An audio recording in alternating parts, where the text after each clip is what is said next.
घर परिवार में आपसी विचार की सहमति का न होना बहुत पीड़ादायी होता है। जब घर के कुछ सदस्य झुंझुराते हैं, चिड़चिड़ाते हैं, बात बताते नहीं हैं, हुआ क्या है, बस क्रोध में रहते हैं, तो कहीं ना कहीं उस घर को छोड़ के भगवान भी चले जाते हैं। इसके लिए सबसे अच्छा तो ये है कि अपने अपने हृदय की बात कहो, क्योंकि जब तक पता ही नहीं चलेगा कि मन में क्या चल रहा है, तब तक उसे सुधारा कैसे जाएगा, उसको सही कैसे किया जाएगा। भगवान से प्रार्थना करो। अगर आप घर की बड़ील हैं, भगवान से प्रार्थना करो, माता रानी से प्रार्थना करो, माँ तू मेरे परिवार के लोगों को सद्बुद्धि दे, माँ मेरे घर में प्रसन्नता हो। जब हम एक दूसरे को देखें तो हमारी आंखों में मुस्कुराहट हो। हम एक दूसरे के लिए जीते और मरते हैं, हम एक दूसरे को बहुत प्रेम करते हैं, लेकिन इस प्रेम को किसकी नजर लग गई है, कलेश में ये क्यों परिणित हो गया है।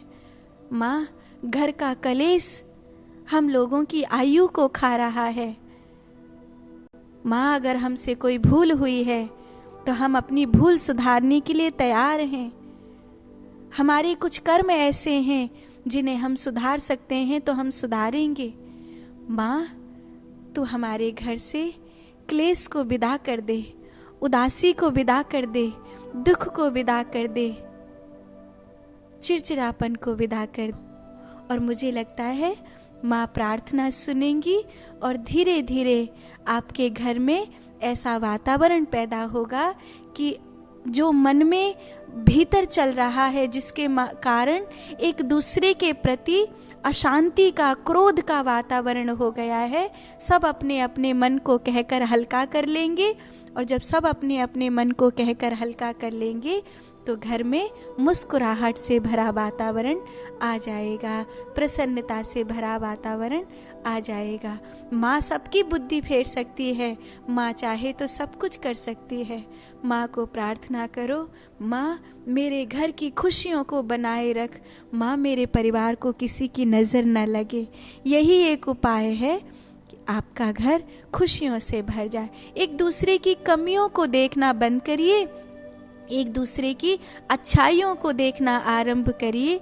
हो सकता है आप कुछ अपनों से चाहते हैं, हो सकता है आपके अपने आप से कुछ चाहते हैं, बस एक दूसरे से कह दीजिए, और जहां आप कह देंगे वहीं पर पूरी बात सुलझ जाएगी, वहीं पर सारा क्रोध और मनमुटाव मिट जाएगा। साधु।